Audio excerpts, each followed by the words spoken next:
tous, bienvenue pour cette première expérience de paysage méditerranéen à Marseille. Expérience de paysage, c'est un cycle qui existe depuis quelques années sur Paris. L'idée qui a été montée par Michel Pénat à l'époque, c'était de créer une mémoire du paysage. Chaque intervention de paysagiste est filmée, on la retrouve sur YouTube, ça permet de sanctuariser un petit peu les expériences de chacun. On a souhaité rendre ce cycle disponible sur Marseille en se disant que les paysages méditerranéens avaient des spécificités qui étaient intéressantes à révéler au travers de ces conférences. On a eu une première expérience de paysage lors des Assises du paysage à Nice avec Jean Mus. On a évidemment bien d'autres paysagistes qui ont parlé de Méditerranée. Jean-Pierre a déjà fait l'exercice à Paris. Et je suis ravi aujourd'hui pour lancer ce cycle marseillais d'accueillir Didier Corot qui va nous exposer sa démarche sur les paysages méditerranéens. Merci Nicolas. Merci d'être venu et merci aux organisateurs d'avoir pensé m'avoir sollicité pour cette première, bien que, comme vous allez le voir, je ne suis pas représentatif exactement de ce que l'on attend du terme de paysagiste et du fait de mes origines plutôt géographe, mais très converti très vite au paysage. Ce que je voulais dire, je suis donc très flatté d'avoir été invité et surtout vu la qualité des prédécesseurs dont j'ai pu voir au moins sur les images les interventions sans trop le faire non plus, sinon j'aurais été bloqué. Je vous présente un retour d'expérience. Effectivement, j'ai mis 30 ans, comme on dit, c'est une expression, hein, des amis de 30 ans, etc. C'est même plus, mais ça me choquait de remonter encore plus le temps. La photo qui fait le fond de l'affiche, en fait, n'est pas anodine. C'est un paysage que je connais depuis 40 ans, pour y avoir une maison. Et justement, c'est un lieu où tout d'abord, c'était l'époque au Château Vallon où je cherche son nom maintenant, avait fait sur Méditerranée le livre Méditerranée. J'ai pas. Excusez-moi, vous le savez, vous le connaissez encore plus que moi, avait dit que le paysage qu'on voyait en Provence n'avait pratiquement que 80% de végétaux extérieurs et qui n'étaient pas là à l'origine, enfin, du moins avant des époques très lointaines, et qu'on avait effectivement le cyprès qui avait été introduit, l'olivier, j'en oublie, la vigne, bien les cultures comme la vigne, et puis dans les villes, les platanes, etc. Je parle pas trop des pins qu'on voit là, qui sont les pins d'Alep. Avec l'actualité actuelle, l'actualité d'aujourd'hui, c'est assez émouvant. Et donc, qui a colonisé la forêt d'origine qui était mésogéenne, surtout faite de chênes verts, de chênes blancs, même de chênes lièges, selon les sols, selon les orientations, voilà.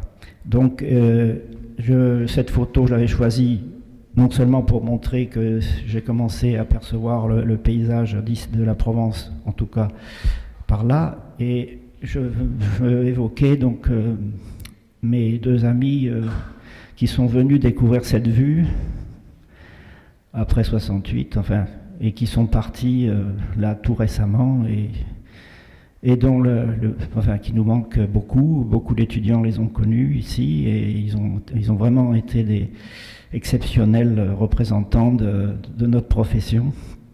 Ici, nous sommes dans une maison d'architecture, et j'évoquais tout à l'heure le fait que nous avons voulu, avec eux et d'autres, que je peux nommer Christian Camisier et Jean-Pierre et tout le monde, tout cela, on a voulu faire une antenne méditerranéenne de l'école de Marseille, de Versailles plutôt, à Marseille. Et excusez-moi, c'est l'émotion encore. Et donc, on ne nous avait pas accepté, pour résumer, à Lumini avec les architectes. Alors j'arrive aujourd'hui et je signe un papier comme quoi ça sera sur architecture, point, etc. Ça fait bizarre. Mais tant mieux, on avait été hébergé à l'époque à l'Institut de géographie d'Aix-en-Provence, la faculté d'Aix-en-Provence, avant de migrer successivement à Marseille, au DOC, etc. Et donc, ce que je voulais rappeler, c'était cette difficulté d'introduire le paysage dans certains milieux qui ne voulaient pas trop voir une concurrence bien mal placée s'installer. Alors, je vais très rapidement, rassurez-vous, commenter.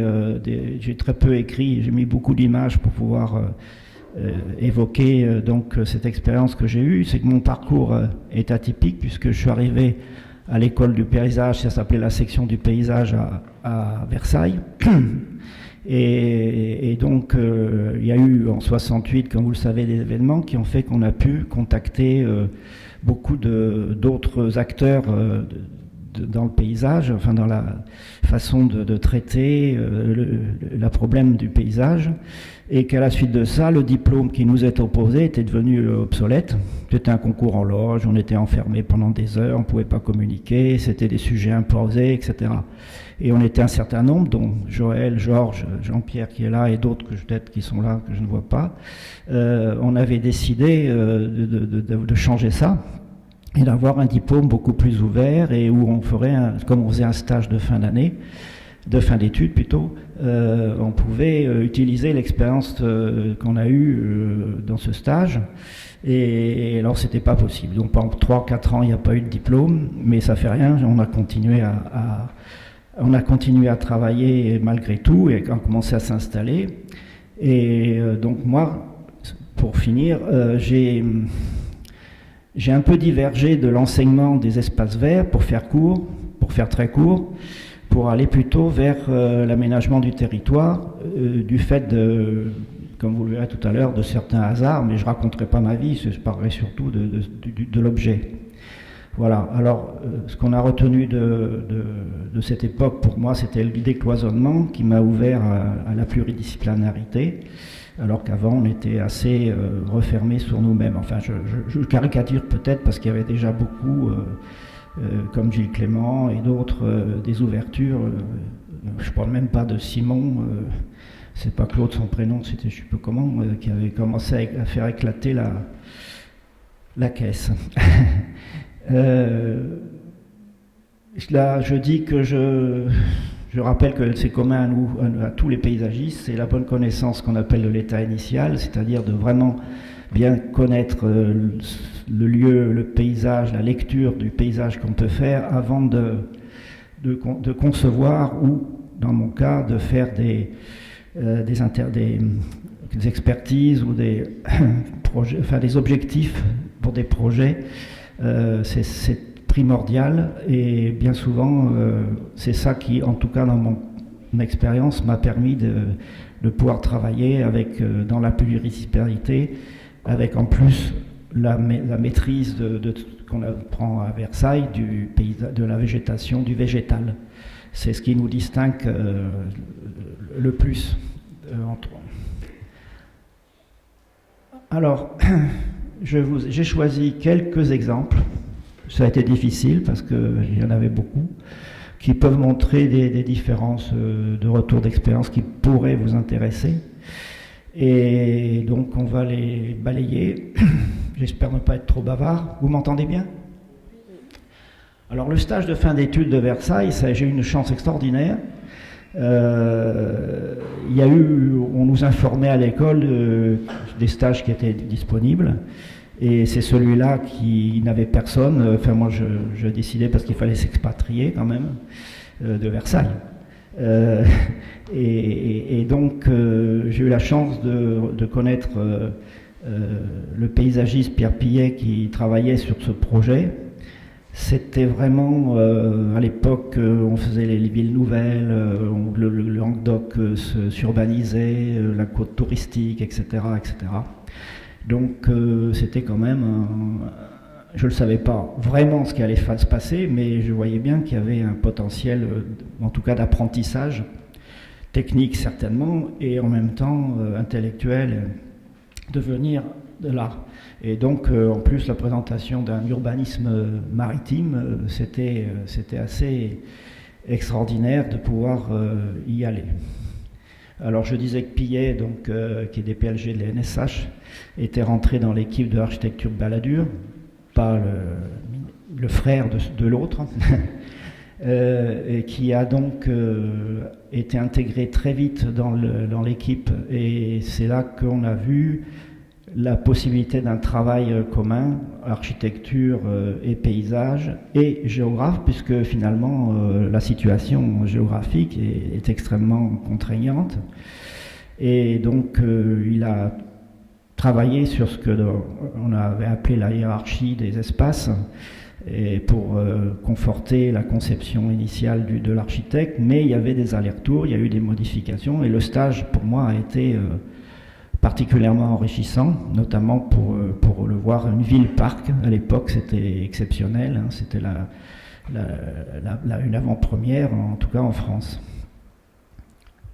Je fais une petite allusion en travaillant. J'avais voulu voir quels étaient les exemples de tombolos existants ailleurs. J'en ai retenu deux là, qui pour moi m'ont fortement marqué. D'abord la presqu'île de Gien, parce que j'étais pas très loin en plus de chez moi, mais c'est surtout parce qu'elle était en gestation avec le conservatoire, avec la Dréal qui voulait, enfin d'Irène de l'époque, ou même Draheux, qu'on change de nom, voulait faire un classement justement pour bloquer l'urbanisation. Le petit crayon rouge là ne marche pas sur l'image, mais vous comprenez, sur la rive droite de la presqu'île, vous avez une urbanisation qui était en train de supprimer la Pinède. Et alors qu'on s'était battu avec l'exemple de Pillet pour réintroduire justement ces pinèdes littorales méditerranéennes qui avaient disparu, là on essayait de bloquer cette évolution contre la pinède représentative, enfin remarquable. Et le classement, c'était bien sûr le marteau-pilon de la Dirène. Et le conservatoire, par contre, proposait vous voyez que l'ancienne lagune ici était devenue des salines, et essayait d'acheter, enfin de récupérer ces anciennes salines. Bref, il y a eu un peu des deux à la fin, un classement. Je ne donne pas les dates parce qu'on n'en finirait plus. Et le conservatoire a pu acquérir une partie aussi. Donc ça donne à peu près l'image qu'on a aujourd'hui. Alors bien sûr, moi je vais souvent en Italie, il y avait un exemple extraordinaire, c'est le double tombolo d'Ortobello qui est au sud de Pise. Et vous avez là l'exemple d'une pinède parfaitement préservée à droite de l'image, un peu en bas, et au nord une plus fine qui a été aussi préservée, mais qui est moins facile à maintenir du fait de l'étroitesse du tombolo. Petite anecdote, au milieu vous avez une cité étrusque qui donc permettait de vivre au milieu de la lagune, qui n'a pas disparu comme sur la presqu'île de Gien.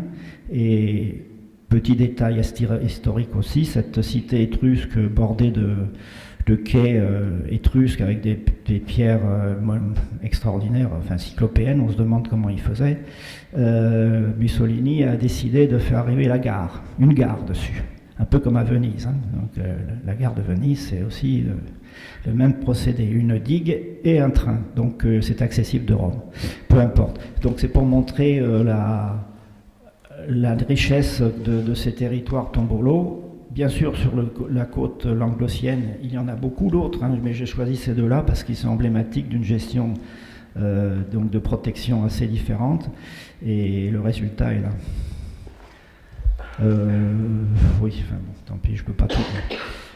Alors, le stage étant fini, qu'est-ce qu'on fait? Je vais faire les parcs et jardins, la richesse du stage, tout ça, et il me tombe dessus une demande d'être un paysagiste parmi pardon, excusez-moi, une équipe pluridisciplinaire avec des géologues, des hydrologues, enfin on ne disait pas écologues à l'époque, mais enfin des gens de la botanique, l'agriculture, et justement par l'atelier régional d'aménagement rural qui était à Marseille, et pas loin d'ailleurs du stade, rue Léon Paulet, et qui demandait un paysagiste. Il y avait très peu comment dirais-je, pas d'appel d'offres, mais d'appel comme ça à paysage pour des grands projets. Alors là, il y avait un lac, donc le fameux lac de Sainte-Croix, qui était en cours de création, et ils avaient besoin de connaître, en fait, c'était l'approche touristique. Le paysagiste, il va nous dire pour le tourisme qu'est-ce qui va être bien de faire pour que ce lac soit accepté comme une plus-value touristique. Alors bien entendu, en pleine Provence sèche, à la limite entre le Var et les Alpes de Haute-Provence, on avait des grands paysages, notamment le Grand Canyon que vous avez sur la droite, et puis le plateau de Valensole en face, dont la couleur fait ressortir la terre qui s'appelle un pouding. C'est des galets agglomérés avec de l'argile sur lesquels il y a des centaines d'hectares de vignes, de lavande, excusez-moi, donc très typé. Et au sud, les collines du Haut-Var, calcaires, avec le rythme de la végétation dont je parlais tout à l'heure, chênes, etc. Et de contrastes, donc de grands contrastes. Et moi, la demande, je l'ai un peu détournée, bien entendu, puisque c'était surtout faire comprendre quelles étaient les incidences, on ne disait pas incidences d'ailleurs à l'époque, les conséquences de l'introduction d'un tel plan d'eau.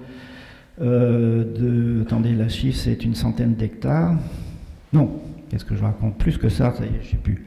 Enfin, plus de 1000 hectares en tout cas, dans ce contexte de paysage très, très marqué et très connu, enfin très reconnu, et surtout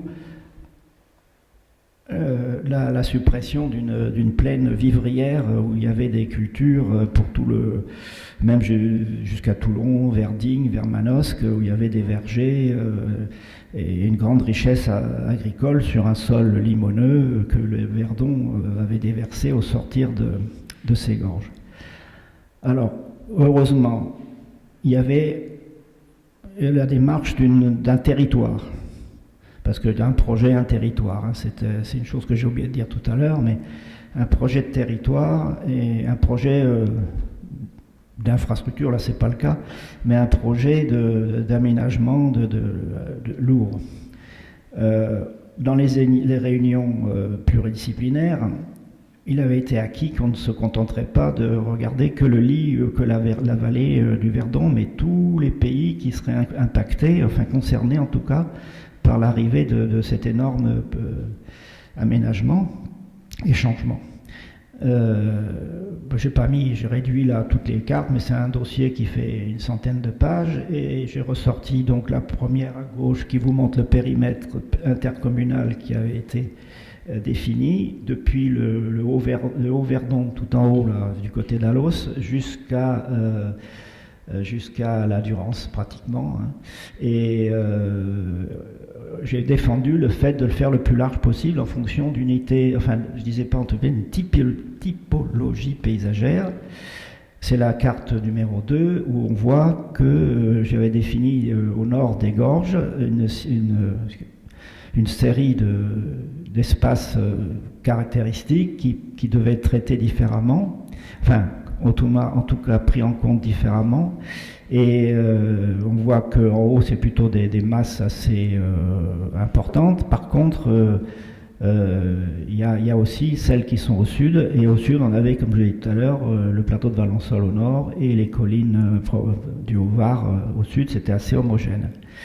Donc il y avait cette disparité entre les deux parties de ce territoire concerné. Et j'ai travaillé, alors avec l'image la plus réduite que vous ne voyez pas très bien, uniquement, enfin là je présente en tout cas le secteur du Verdon beaucoup plus étroit, qui est donc l'articulation entre ces deux grandes entités du sud du Verdon.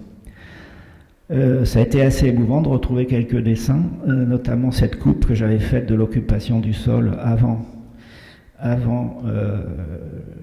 l'inondation, la submersion, et le dessin que j'avais fait à l'époque de ce que ça serait le plan d'eau. Bon, quand on voit l'image d'aujourd'hui, je ne sais pas totalement trompé, c'était un peu ça. Mais donc le paysagiste arrivait donc là avec des images, avec une lecture de paysage, avec une lecture de son occupation, sa description de sa occupation, Il y avait des climatologues qui accompagnaient bien sûr cette démarche et qui disaient qu'un grand plan d'eau comme ça allait modifier le climat autour, notamment avec des nouvelles brumes, l'accélération du vent, etc. Et en termes de paysage, ça avait une incidence, puisque sur la végétation, sur la façon de voir les distances, d'avoir une vision complètement nouvelle par rapport à la petite photo qui est en bas à droite. Et les incidences que ça allait avoir, non seulement par rapport à l'état initial, mais surtout en vue des usages futurs et la disparition compensatoire, la compensation plutôt de la disparition des surfaces agricoles pour les villages à la périphérie. Cette vision qu'avait à l'époque l'atelier régional des études d'aménagement rural, c'était de compenser par du tourisme. Voilà. Alors, heureusement, je ne sais pas, le CEMAGREF, si ça dit quelque chose à certains d'entre vous, avec un certain Fichesser, qui était à Grenoble, était arrivé juste à peu près en même temps où on m'avait demandé d'intervenir, et lui avait bien on était d'accord pour dire tourisme, c'est pas la panacée, ça peut même être une catastrophe. En plus c'est de l'eau alimentaire, enfin du moins elle n'était pas qu'hydroélectrique. C'était vraiment pour irriguer le sud du Verdon et du côté de Manosque et le sud et du côté même vers Toulon. Et il fallait absolument conserver ce plan d'eau parfaitement propre et en même temps ne pas le concevoir comme une attractivité de littoral comme il y en a donc sur la côte. Enfin, je le schématise, hein, mais vous comprenez le sens peut-être. Alors, la seule concession, entre guillemets, au dessin que j'avais quand même pu faire, c'était parmi d'autres, hein, j'ai retrouvé, c'était les moins en mauvais état, comme c'était tapé à la machine sur l'Olivetti, c'est pas très lisible là, mais ça montre bien l'époque, comment on travaillait. Les trois grandes situations que j'avais identifiées, c'était quand on avait un littoral où il y avait des pentes douces, hein, des pentes fortes, et au contraire des grandes zones de lagunage, et voire de sécheresse du fait d'un marnage. Marnage, c'est la variation du niveau du barrage en fonction de l'alimentation par le nord et surtout de la consommation par le sud. Alors ce marnage, il avait estimé à plus ou moins 4 mètres. C'était fabuleux. Quand c'est à pic 4 mètres, vous vous rendez compte. Heureusement, il y a des pentes plus ou moins fortes. Alors j'avais identifié, je n'ai pas mis la carte parce que c'est un peu long, mais les espaces qui relevaient de la partie, le crayon ne marche pas là, mais vous voyez la partie à gauche, ce sont les pentes douces. Donc des préconisations qui allaient de la baignade avec une petite retenue qui faisait qu'on pouvait quand même garder la possibilité de baigner ou donc au contraire conserver très naturel avec quand même un peu de retenue pour maintenir l'humidité pour la végétation. La deuxième en contrebas, donc à gauche, c'est le contraire, c'est-à-dire des pentes fortes et où le marnage se faisait en gros correspondant à l'abrupte qui dominait le lac. Et où là, moi je préconisais un retrait de tout aménagement sur une bande de 50 mètres minimum. Et c'est bien tombé puisque les hydrologues ont appuyé cela en disant il faut protéger les eaux. Donc ne pas construire là où on ne peut pas s'assurer que l'assainissement irait dans le lac. Alors il n'est pas question de faire des kilomètres de tout à l'égout, mais où les fosses, les puits là, décidément je trouve plus mes mots. Bon, je ne trouve pas. Enfin bon, vous comprenez, pour l'assainissement sur place, n'aille pas dans la nappe qui va alimenter, qui va tomber en communiqué avec le lac. Donc la démarche a été préservée grâce aussi à cet appui technique. Et à droite, alors là c'était un peu des visions utopiques de maintenir des petits lacs enfin pas collinaires d'ailleurs, mais en bas de colline pour maintenir justement les possibilités soit de baignade, soit de retenue d'eau utile même pour le peu d'agriculture qui restait non immergée. Et en bas à droite, alors là, c'était carrément le projet qui correspondait à la vision touristique de la commande, mais je la faisais avec de grandes réserves. La seule chose qui a été maintenue de tout ça, c'est que tout ce qui n'est pas à voile, c'est électrique. Et j'en parlais à l'époque, je disais, il faut absolument pas que si on fait des petits ports de plaisance comme ça, il faudra absolument pas que ça soit polluant. Alors j'avais mis que des voiles, j'avais pas pensé à l'époque que les bateaux pouvaient être électriques. Voilà, ça c'est un bilan d'une expérience assez lourde. Conclusion, j'avais commencé en 71 et le périmètre du parc qui a été fait, comme vous pouvez le voir, correspond pratiquement au zonage, je n'aime pas ce tour-là, mais enfin, initial. Bon, c'est parce qu'il y a eu un parc, il y a eu un syndicat mixte qui a été créé à partir du périmètre. On voit la centralité du lac, donc du Verdon. Les différentes couleurs montrent effectivement la distinction entre au-dessus des gorges et au sud avec le lac. À droite, la carte postale d'aujourd'hui, qui montre que finalement les parties peu pentues ont respecté, en gros, c'est un peu présomptueux, enfin prétentieux de dire ça, mais ce qu'on avait dit, elles correspondent aux zones que j'avais décrites, à quelques exceptions près, notamment l'image de gauche, vous voyez, aucun aménagement dans les possibilités d'avoir la végétation humide qui supporte les aléas du marnage maintenue et non pas aménagée. Et les parties sauvages qui méritaient de rester sauvages parce qu'elles ne risquaient pas d'être boueuses, parce qu'elles étaient plus rocailleuses que d'autres sections. C'est à peu près la synthèse finale, ça paraît peu de choses pour tant de travail, parce que je ne veux pas évoquer les analyses des communes adjacentes et lointaines, soi-disant lointaines, mais qui ont des relations avec le Verdon, où là on avait fait un gros travail sur les villages, sur leur éventuelle expansion au niveau des postes, etc. Enfin, je continue parce que... Alors là, Jean-Pierre est là, rassure-toi, je ne vais pas parler... D'abord, je n'étais qu'un des membres d'une équipe, mais ce que je veux rappeler, c'est la concomitance entre la création du CNERP, le Centre national de recherche du paysage du ministère de l'Environnement, que certains d'entre nous ont rejoint en arrivant de Versailles.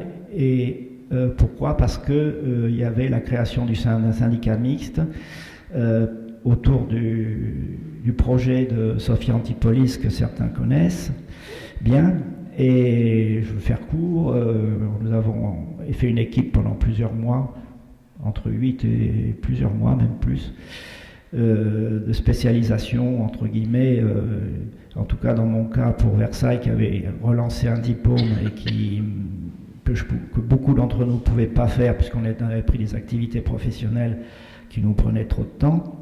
Mais ça, on pensait que cette spécialisation sur ce cas d'école, comme tout à l'heure pour moi, la Grande Motte, ça tombait bien parce que c'était vraiment le premier cas en France d'une zone d'activité, un parc d'activité qui allait mettre en œuvre toutes les techniques de l'époque d'inventaire, notamment la télédétection, je me souviens, qui permettait d'identifier les zones humides, les zones sèches, enfin plein de choses, des composantes importantes qui sont dans l'état initial dont je parlais tout à l'heure, un des fondements de notre démarche, confronté dans une équipe pluridisciplinaire avec des architectes, avec des urbanistes, avec des scientifiques, on avait un peu de tout, hein. Et c'était formidable parce que là, c'était une école de formation sur comment aménager le territoire et avoir un projet volontariste dans une zone très sensible comme vous connaissez, la Côte d'Azur. Comme vous voyez à gauche, la vision aujourd'hui d'ailleurs de l'étalement urbain qui se produit avec les collines de Valbonne et des communes avoisinantes représentaient un poumon vert qu'il ne fallait pas massacrer, et donc l'image qui en est aujourd'hui. Bon, là je dis simplement, parce que j'ai pas retrouvé malheureusement les archives, j'avais dit que j'essaierais, j'ai fait des archives, je n'y suis pas arrivé le jour où je les trouverai, mais je crois que je les ai prêtés à quelqu'un qui ne me les a jamais rendus. L'idée c'est ça, quoi. À droite vous avez le noyau de Sofia, avec cette, vraiment ça fait bien centralité, et autour le développement qui s'est fait. Alors ce que je veux dire surtout c'est la préfiguration d'un développement durable, on n'en parlait pas à l'époque, avec l'idée que par exemple sommairement, chaque entreprise installée s'implantera bien entendu pas n'importe comment d'après un schéma directeur issu des inventaires de toutes sortes que nous avions fait, et notamment occuper un tiers enfin je ne sais plus si c'est un tiers, les proportions, une petite partie du territoire, de la parcelle qui sera consacrée à l'implantation, c'est-à-dire qu'il y a une partie naturelle importante correspondant à chaque implantation. Bon, ça a plus ou moins tenu ses promesses. Jean-Pierre Clarac serait plus habilité que moi à en parler. Mais c'était une expérience où, en tout cas moi, d'origine géographe et confronté aux aménageurs, ça a conforté mon idée de continuer dans cette vision. Alors là, c'est aussi un souvenir qui peut intéresser certaines personnes. En 80, la DRAE, oui, de l'époque me demande, un architecte qui s'appelait, son nom, j'aurais dû noter les noms parce que j'ai problème de ça me reviendra, qui était l'inspecteur des sites à la DRAE, qui était déjà à Aix, oui, qui était à Aix, était furieux parce que le littoral du Var était envahi par des ZAC et des zones urbanisées. Vous voyez à droite le poste de l'époque. On voit une petite tache rouge qui correspond à une partie du Rayol d'aujourd'hui, des jardins du Rayol d'aujourd'hui, et en haut, une plus importante, c'était la ZAC du baron Ampin. Donc la DRAE se battait absolument contre cette énorme ZAC, ne connaissait pas, enfin ne se souciait pas trop de la petite tache rouge, qui correspond à gauche sur la photo aérienne au site du jardin aujourd'hui, mais voulait absolument bloquer. Alors elles m'ont dit, allez, va sur le terrain, si tu veux, tu nous délimites un territoire où on pourra classer. Et on inclura dedans la grosse tache rose. Donc je vais sur le territoire. Alors l'image de droite, j'ai quand même mise pour vous montrer les sites qui étaient protégés, inscrits ou classés. Hein. Donc à droite, Saint-Tropez, la presqu'île. Au centre, là où il y a la petite flèche, au-dessus, c'était la Mole qui avait un site inscrit autour d'un château, mais était bien vaste, avec une partie d'une vallée qui est dans zone 4, là, autour de l'abbaye de Laverne, qui était en ruine à l'époque. Et puis en bas à gauche, vous avez le Cap Bénard, enfin tout ça. Donc cette protection, le petit périmètre que j'ai mis, c'est en fait, c'était pas du tout ça qui était prévu, c'était de trouver toute la corniche des morts, depuis Bormes-les-Mimosas jusqu'à presqu'île de Saint-Tropez, quoi. Et comme je suis revenu avec des images après m'être déchiré trois jeans dans les salles pareilles, parce que c'était une friche complètement ouverte par les chasseurs, c'est pour ça que j'avais pu rentrer. Les photos que je leur ai montrées à Aix, ils m'ont dit mais il faut pas, c'est la tache rose, c'est bien, mais la tache rouge c'est encore plus important.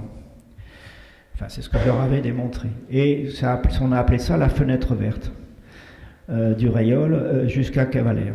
Et cette fenêtre verte, c'est bien sûr une succession de petits caps, pointes.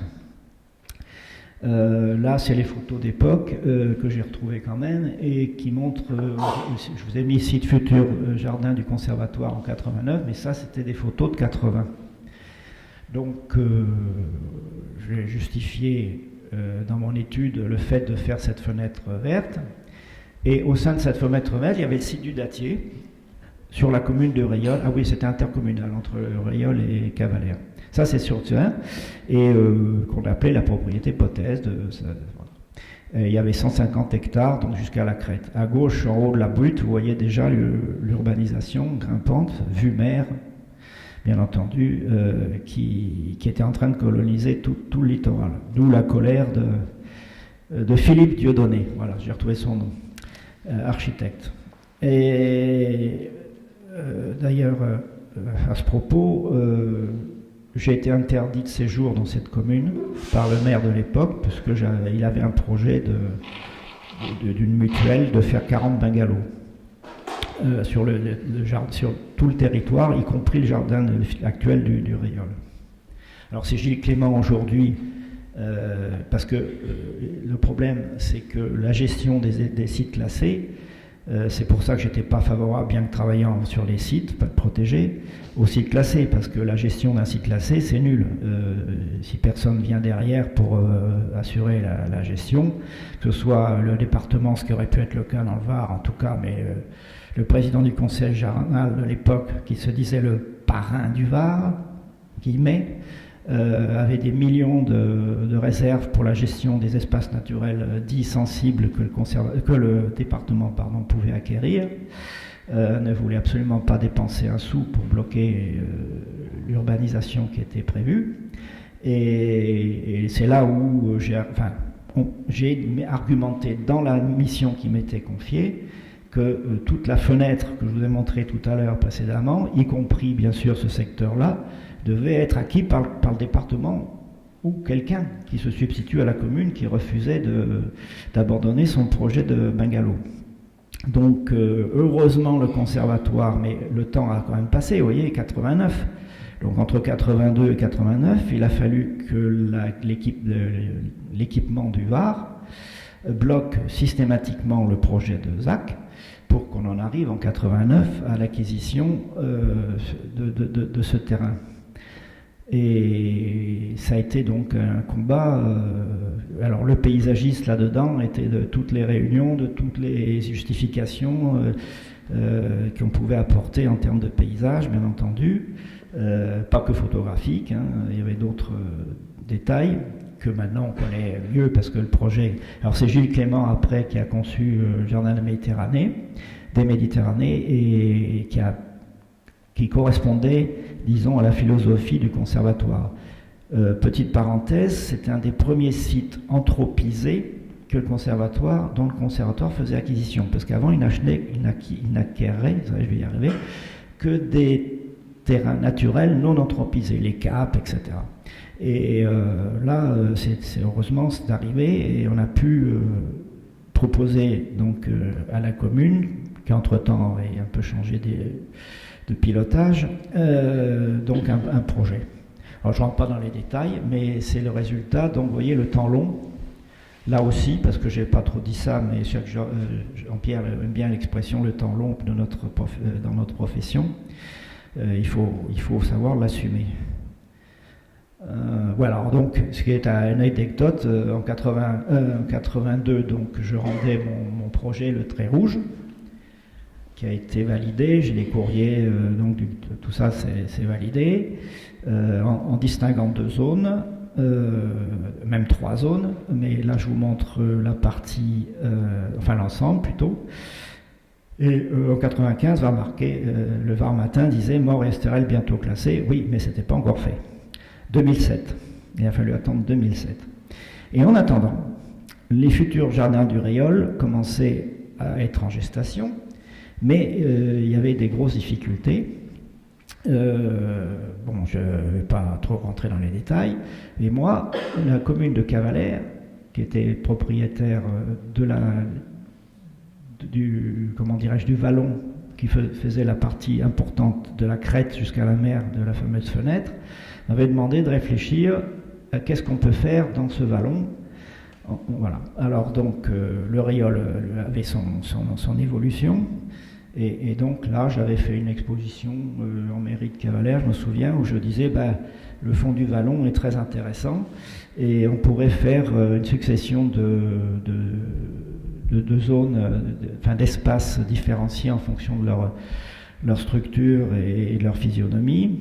Et j'avais appelé ça les escaliers d'eau, puisqu'on avait dans le fond de ce vallon des anciens petits barrages agricoles, collinaires, qui étaient complètement bâclés, bouchés, avec tous les alluvions, etc. Donc j'avais dit, ça serait bien de les dégager et de faire un parcours donc de découverte qui descendrait à la plage. Et on pourrait même faire sur cette tache d'aune là, qui était une zone d'aménagement prévue, mais sans grande destination, d'y loger un parking relais paysager qui permettrait, le long de l'ancienne voie ferrée là, qui desservait la côte entre Toulon et Saint-Tropez, et d'y faire donc un endroit où on pourrait rentrer dans le vallon, soit monter vers la montagne, soit descendre vers la mer, entre montagne et mer. Bon, voilà, alors les coupes que j'avais faites et des différentes situations qu'on pouvait valoriser, depuis un plan d'eau plus important à des petits aménagements qui valorisaient la diversité du paysage avec la végétation humide en bas et les sèches dominées par les chênes lièges.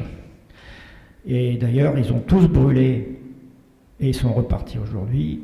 Et aujourd'hui, enfin, il y a eu un financement parce que comme c'était le conseil général et la commune qui se partageaient la propriété de ce vallon, ça n'a pas été réalisé exactement comme je l'avais proposé, mais longtemps après, seulement il y a 1 an, je crois, l'ONF a enfin proposé d'aménager ce secteur du vallon du Fenouiller. Autre échelle, je ne suis pas trop long là, parce que, pourquoi Gap alors que je parle de paysage méditerranéen? Parce que, en fait, en travaillant sur le Verdon, j'étais remonté jusqu'aux Hautes-Alpes, mais qui étaient quand même Alpes de Haute-Provence, et que Gap est vraiment la ville intermédiaire entre le montagnard mais sud-alpin, qui est déjà une énorme différence avec l'alpin, et la Provence. Il y a beaucoup de mixité sur Gap entre les deux, et c'est la ville vraiment de... D'ailleurs, c'est pas Isabelle qui, je crois, là, me démentira. Il y a beaucoup d'éléments méditerranéens sur Gap, non seulement, même si architecturalement la dominante est plutôt dauphinoise, il y a beaucoup de références au sud, notamment dans les espaces, la façon de voir les espaces extérieurs. Et il y a donc au-dessus de Gap, une colline plein sud où on trouve du lavandin, enfin des signes, des signes de Méditerranée. Là, c'est vraiment le subalpin et le haut méditerranéen qui se recoupent. Et il y avait une grande propriété, je ne sais plus combien d'hectares de la commune, qui comportait un ancien jardin et surtout, un domaine avec un ancien jardin et un bâtiment. C'était un bâtiment des villégiatures des évêques de Marseille, de la région marseillaise, et les 3 évêchés qui venaient là en résidence, qui était à l'abandon quand j'ai commencé à travailler. Et on m'avait demandé de réfléchir à ce qu'on pourrait y faire. À gauche en bas, vous voyez que les guides mentionnaient déjà ce lieu, mais qui était en ruine. Alors, petite anecdote, le paysagiste arrive, trouve tout en friche, etc.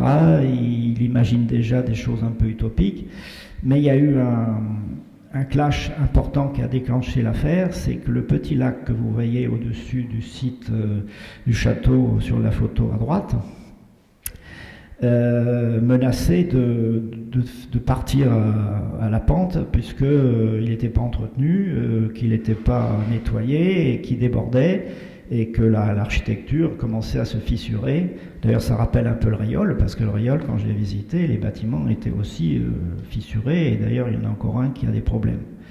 Donc là, étant fissuré. Et j'ai tout de suite dit, il faut vider l'étang de la boue, c'est banal de dire ça.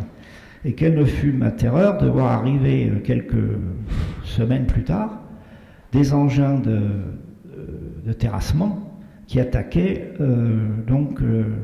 la boue.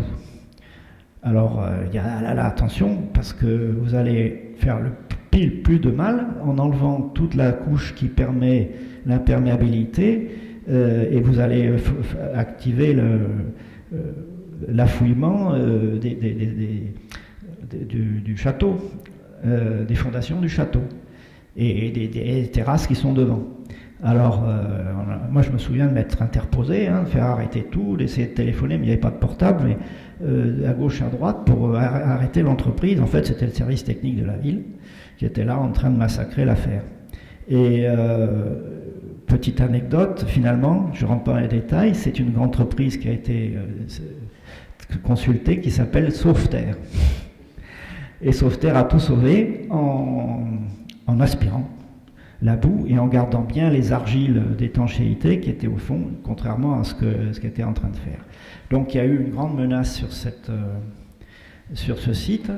Alors non seulement, il y avait aussi une histoire que j'avais retrouvée et aux archives départementales, je me souviens. Et là, voilà les dessins des différentes périodes qui heureusement avaient été dessinés.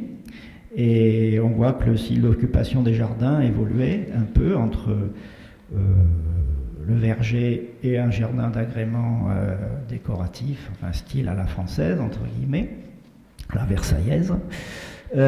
Et donc c'était très intéressant. Donc, j'ai montré tout ça, j'ai dit on pourrait peut-être s'inspirer de ça. Moi je ne suis pas un fan de l'ancienneté, je suis pour la modernité, mais là, les circonstances, l'esprit des lieux, je crois que ça s'impose, qu'on s'inspire de ce qu'il y avait avant, qui n'était pas. Alors du coup, très rapidement, j'ai un dessin dans le style des précédents à droite, mais qui est un peu le résultat de ma préconisation, en s'inspirant des jardins italiens, notamment le Tivoli à gauche, où il y avait aussi cette succession de terrasses avec escaliers, pas monumentaux, mais enfin bien intéressants.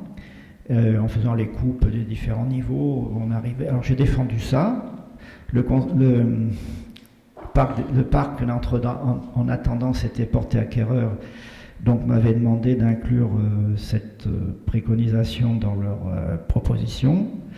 Ça, je me suis fait un peu plaisir en dessinant ça pour montrer la restauration qu'on pouvait faire de la terrasse principale, d'où on a une vue formidable sur non seulement le bassin de Gap, mais les Alpes autour. Et aujourd'hui, voilà le résultat. C'est un peu la photo de tout à l'heure, mais un peu plus détaillée. Il faut dire que le concours, il y a eu j'avais dit à l'époque qu'il fallait faire un concours de paysagistes, parce que c'est ça aussi un des rôles qu'on peut avoir de conseil, c'est de ne pas prendre forcément la mission jusqu'au bout, mais comme pour Gilles Clément, de susciter un appel à projet et avec des paysagistes qui proposeraient des choses différentes et intéressantes. Pas la réponse, parce qu'il n'y avait pas d'appel d'offres dans les 93 peut-être quand même déjà.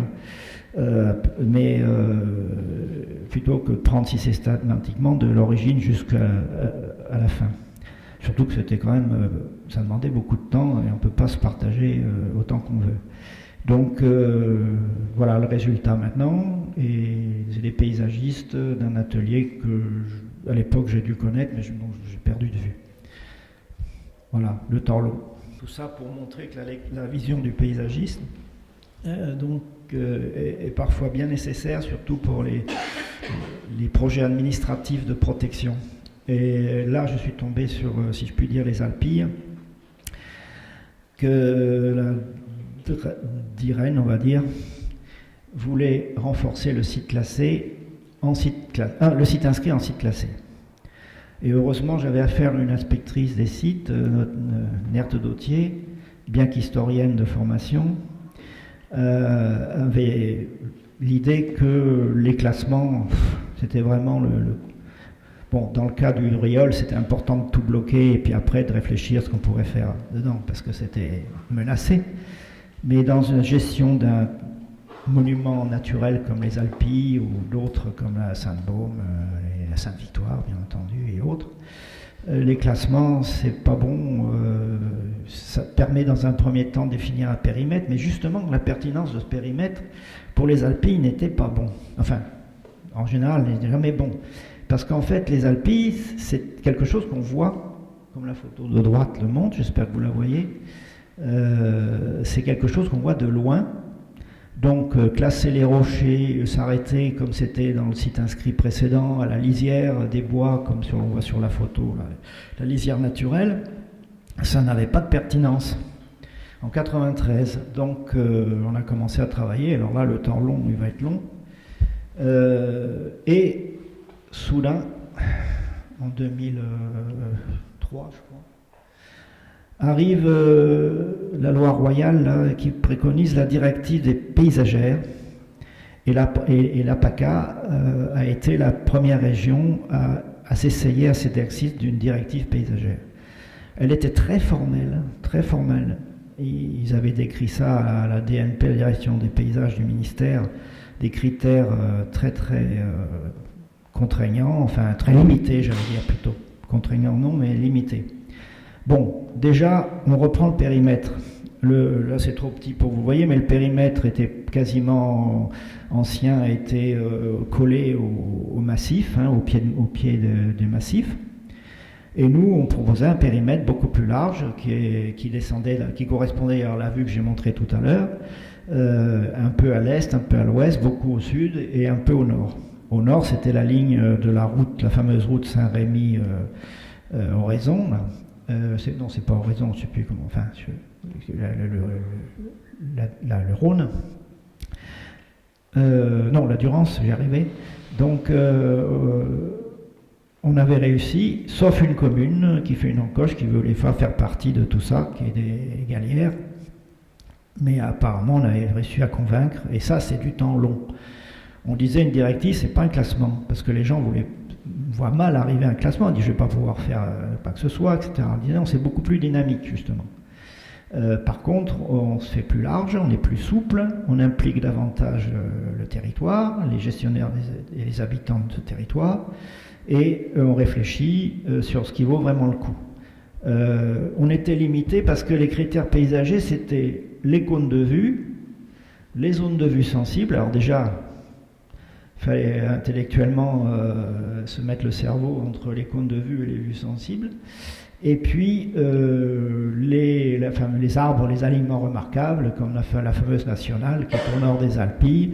Et à l'époque, on voulait zéro mort, donc on coupait tous les platanes partout. Donc la directive avait pris en compte le fait de faire l'inventaire des alignements d'arbres et en particulier aussi même des arbres isolés remarquables. Bon, le paysagiste sait que les arbres ne sont pas éternels. Donc ça veut dire que tout arbre remarquable recensé, qu'il soit en alignement ou isolé ou même en groupe, enfin, et doit être replanté. C'était ça la contrainte. C'était pas simplement de repérer ce qui existait, qu'il fallait garder, même en mauvaise santé. C'était bien l'idée. Alors vous voyez, donc c'était un travail aussi là de pèlerin, parce qu'il fallait parcourir le site, le massif, et repérer des vues, sélectionner après celles qui avaient le plus de sensibilité, de représentativité, je veux dire, des Alpilles, et de sensibilité au sens de l'évolution de l'urbanisme, d'où la référence au POS, toujours qui est en vignette. Et par contre, dans les vues sensibles, c'était un critère qui avait été déjà étudié par un autre cabinet qui avait laissé l'étude en arrêt, qui était à Avignon, je ne me souviens plus du nom du cabinet d'ailleurs, qui avait fait ces cartes-là. Donc on avait repris leurs cartes et on les avait insérées dans la démarche. Bon. On ne les avait pas contredites parce qu'on n'en sortait plus à ce moment-là. Le temps passait et donc on est arrivé à cette... Ben non, j'ai enlevé... Bon, heureusement, ça fait un tour long. Conclusion. Il y a eu un parc en 2007, donc ça fait facilement 10 ans après, qui a été en gestation, qui a repris 80% le périmètre de la directive, l'a parfois même élargi, parce que c'était les périmètres communaux.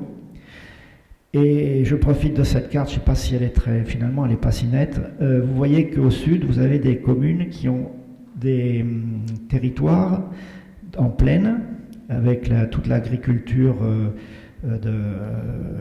des Alpilles, vignobles, oliveraies, voilà, et autres vergers, très réputés. Hein, les produits des Alpilles, c'est un label qui est recherché, mais qui avait aussi des parties montagneuses, surtout dans la partie, enfin même au nord, mais dans la partie sud, c'est évident. Donc c'était pour bien sûr avoir des bois, parce qu'à l'époque il fallait des bois pour faire le charbon de bois, pour être autonome, et aussi pour faire des parcours d'estive, des moutons.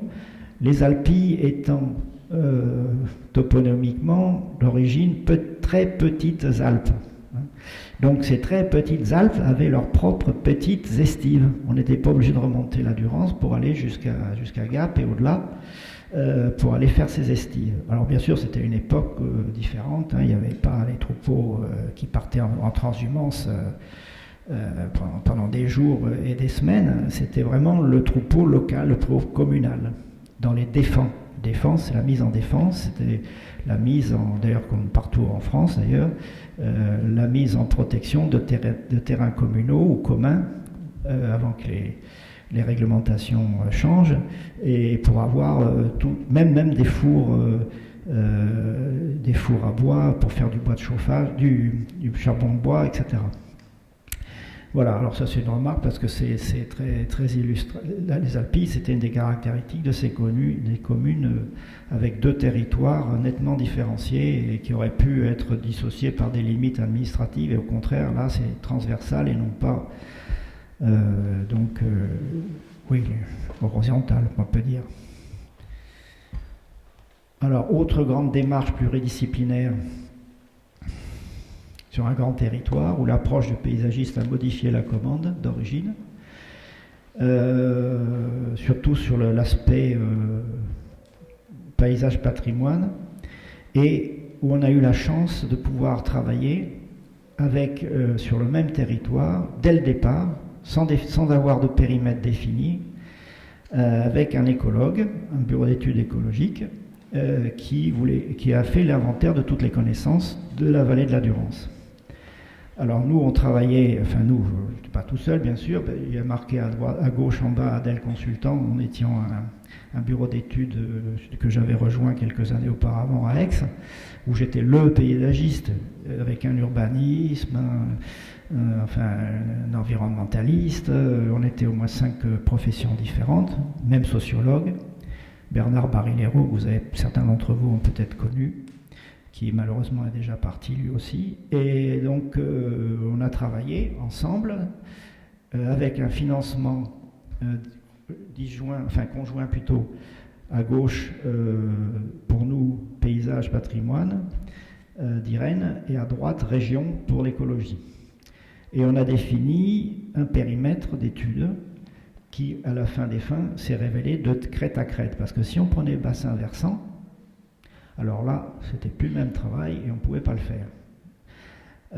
Ceci dit, les données que l'on a récoltées traitaient du bassin versant, mais le paysagiste a défini les limites de visualisation, mais pas que, de relations latérales avec les territoires traversés, que ce sillon durancien marquait fortement.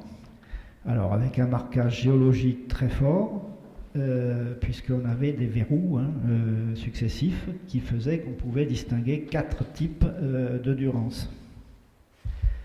Alors dans les cartos, elles sont trop réduites, mais je ne voulais pas faire trop d'images non plus, on avait, pour justifier ces 4 zones, ces 4 sections, on avait relevé des éléments marquants, des marqueurs forts du paysage, et on avait défini finalement le secteur des 2 secteurs des Alpes de Durance alpine, avant Embrun, depuis le Briançon jusqu'à Embrun et jusqu'à Gap, et la moyenne Durance entre Sisteron et Pont de Mirabeau, et enfin la basse Durance qui est beaucoup plus proche de la plaine, de la plaine du Comtat, et qui est beaucoup moins alpine, de plus alpin au moins alpin, ou du moins provençal au plus provençal, comme vous voulez. Et je ne rentre pas dans les détails, mais on avait remarqué qu'il y avait effectivement une succession de marqueurs, j'en appelé ça les événements, les confluences, voilà, à droite en haut, il y avait vraiment des marques de confluence très très lisibles dans le paysage, et c'était effectivement des lieux géographiques, mais en même temps des lieux d'espace très, très particuliers qui permettaient de voir l'articulation de ce transect. En fait, c'est une espèce de transect depuis la haute montagne jusqu'à la plaine, sachant que la Durance a été fleuve, en passant justement entre les Alpilles et au pied du Luberon et les montagnes qui sont au-dessus de, je cherche leur nom là, au-dessus d'Aix, les collines d'Aix, et elle débouchait dans l'Accro. L'Accro, c'est l'ancien delta de la Durance. C'était un fleuve. Alors ce fleuve, à un moment donné, s'est détourné vers, donc Avignon, remontant vers Avignon, vers la plaine du Rhône, la vallée du Rhône. Donc c'était plus un fleuve, c'est devenu une rivière. Sachant que sa source, décidément, n'est pas du tout là où, physiquement en tout cas, elle est donnée. Elle ne devrait pas s'appeler la Durance, elle devrait s'appeler la Névache, la Clarée, pardon, parce que la source actuelle qui est donnée à la Durance se jette dans la Clarée, et la Clarée est plus importante que le petit ruisseau dit durancien qui est en haut. Donc elle ne porte pas son vrai nom, et elle a perdu son statut de fleuve. Bon, c'est juste une petite anecdote, mais historique, mais ça montre bien qu'il y a des variations géographiques dans le temps qui font que le destin de ce fleuve devenu rivière a été modifié. Je ne rentre pas trop dans les détails, c'est juste pour parler de ces 4 secteurs, et ces 4 secteurs ont fait l'objet de 4, on peut dire, atlas. Là, j'ai montré que les 4 pages de garde, parce que derrière, il y a 10 pages d'inventaire,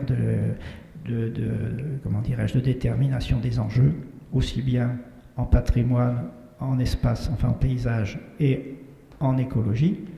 Et que, bon, on a beaucoup, là vous avez les dessins qu'on avait faits pour recenser les structures paysagères, fidèles à la loi paysage. Mais bon, en fait, voilà, des éléments du paysage qui font qu'on distingue tous ces secteurs comme étant différents, et donc justifiant leur délimitation ou leur sélection. Très grand travail, peut-être 2 ans, qui a débouché pour le moment un document de référence qui a été utilisé après. Alors, ça c'est terminé avec les études que j'ai sélectionnées dans l'espoir qu'elles vous intéresseraient. Je n'ai pas dû dire tout ce que j'avais à dire et des choses que je ne voulais pas dire, que j'ai dites. Je ne sais pas, je suis un peu au fil de, c'est le cas de le dire, un fil rouge de l'eau là. J'ai voulu montrer aussi qu'il y a des expertises qui ne sont pas vraiment des études, mais qui reposent sur des analyses paysagères. Notamment, j'ai fait pas mal de PADD de PLU, PADD, Plan d'aménagement développement durable, et des fois qui aboutissent à des choses imprévues. Dans le cas de Saint-Raphaël, il y a tout un quartier où il y a 80, quand j'ai commencé l'étude, il y en avait près de 100. 80 villas, parcs et jardins, villégiatures de la fin 19e, quand le chemin de fer est arrivé en 1880, avant d'aller jusqu'à Nice. Et donc ça a été la première implantation des villégiatures des Anglais et des gens du Nord. Et enfin, à force de parcourir ce territoire pour le PLU, pour le PADD, de relever donc les aménagements, les éléments intéressants et remarquables et caractéristiques. Cette collection de jardins avec des architectures très typées. Là, je vous fais grâce de toute la collection des photos. J'aurais pu en mettre quelques-unes, mais ça a été un peu long. Il y avait des néo-normandes, des néo-asiatiques, des néo-mauresques, etc., etc. Et ce qui était intéressant, que le paysagiste a fait, qu'il ne faisait pas, ne pouvait pas faire un autre, c'était de distinguer un parc, le cas où on a un parc encore lisible, et une architecture encore intéressante, non déformée, non défigurée. Et donc la sélection, c'était au maximum, enfin au mieux, ces deux éléments ensemble. il est arrivé qu'il fallait abandonner l'architecture parce qu'elle avait été remplacée par une architecture plus contemporaine, ou abandonner, bien qu'avec une très belle architecture, parce que le parc avait été défiguré. Donc on avait, après ce critère de double appartenance, on avait dit on va quand même mentionner celle où il n'y a plus l'architecture, les parcs et l'architecture, plus de parc. Ce qui a fait un atlas, j'ai eu des prolongations, des avenants pour finir, parce que c'était beaucoup plus important. Voilà, alors ça c'est très intéressant, ça a été mis dans le PLU, en principe ça tient toujours. À l'époque c'était le poste, ça oui, je sais plus. Enfin bon. Non, c'est PLU déjà, oui. Voilà, un marqueur, si je puis dire, de l'intervention des paysagistes dans une planification. Oui, je ne dis pas donc la gestion, évidemment ça, je ne pouvais pas aller plus loin et trouver des gestionnaires. L'idée, alors il y a eu plein d'hypothèses de faire, il y a eu une association qui s'est portée volontaire pour aider à trouver les financements de restauration des bâtiments. Par rapport au parc et jardins aussi, avoir une démarche avec on l'entendait ce matin d'ailleurs à France Inter, là ça m'a fait sourire, la personne qui s'occupe des parcs et jardins remarquables depuis Ayagon. Bon, tout ça c'est des démarches que j'ai pas pu suivre parce que ça prend beaucoup de temps, mais c'était lancé. Et il y a quelques cas qui ont fonctionné, mais pas tous malheureusement. Alors je ne pouvais pas éviter de dire une importante activité que j'ai eue sur l'inventaire des sites classés des 3 départements en question, qui m'a pris beaucoup de temps, mais beaucoup de satisfaction. C'était aussi d'apporter le regard du paysagiste sur une réglementation de protection, type monument historique, 1930, donc où vraiment la perception du paysage était très limitée, c'était l'objet qui était reconnu et le périmètre de protection qui remontait entre 1930 et 1960 à peu près était toujours très, très peu vu sous un angle d'espace et de territoire. Alors, voilà, j'ai pris l'exemple des sites varois et de ce petit lac de Belge, j'en parle parce qu'il est tout sec aujourd'hui. Avec la sécheresse, il n'y a plus d'eau. Donc voilà l'objet d'un classement qui a été fait, je sais pas, il y a plus d'une dizaine d'années, et qui aujourd'hui n'a plus d'objet en tant que lac, mais en tant qu'espace, reste très intéressant, surtout que l'eau pourrait revenir. Et donc c'est bien d'avoir pu maintenir. Alors l'inventaire, bien sûr, revenait sur la pertinence des périmètres, et là c'était rentré dans le problème administratif, enfin de réglementation, où finalement, moi je donnais une vision d'un territoire pertinent, d'un espace pertinent, et où derrière on modifiait, vous voyez, le jaune devient rouge quand même, hein, donc c'est important là. Mais il fallait repasser par un décret, etc. Alors j'en ai fait un paquet, j'ai découvert le Vaucluse comme ça, d'ailleurs je connaissais moins bien. Mais alors, de sites classés en sites classés, il y a eu à un moment donné une commande de la DNP, Direction nationale Direction de la nature et des paysages, au ministère, sur 20 ans, bilan des 20 ans de classement. Qu'est-ce qu'ils sont devenus, comment ils ont été maîtrisés, etc. Là, j'ai fait juste une fiche, hein, parce qu'il y en a. J'ai pris la Gardiole pour montrer qu'entre Montpellier et 7, pour montrer que j'ai bien travaillé sur le territoire méditerranéen. Il n'y a pas que ça. Après, j'ai fait aussi l'abbaye de Fontfroide, qui est plus au sud de Narbonne, où ils voulaient savoir. Alors, on a proposé de prendre les photos aériennes de l'époque du classement, une étape intermédiaire et une étape finale à l'époque, qui montrait, par exemple, dans ce cas-là, autant il y avait eu un maintien de l'état initial pendant des années, et tout d'un coup une accélération avec carrément un lotissement qui s'est inséré contre la réglementation, en infraction au site classé. La synthèse de tous ces lieux d'enjeu, on appelle ça les secteurs d'enjeu, c'est la carte du milieu avec les taches jaunes. Alors vous voyez que le périmètre n'était pas si pertinent que ça, puisqu'il n'a pas pu tenir Et donc la proposition, c'était de l'actualiser.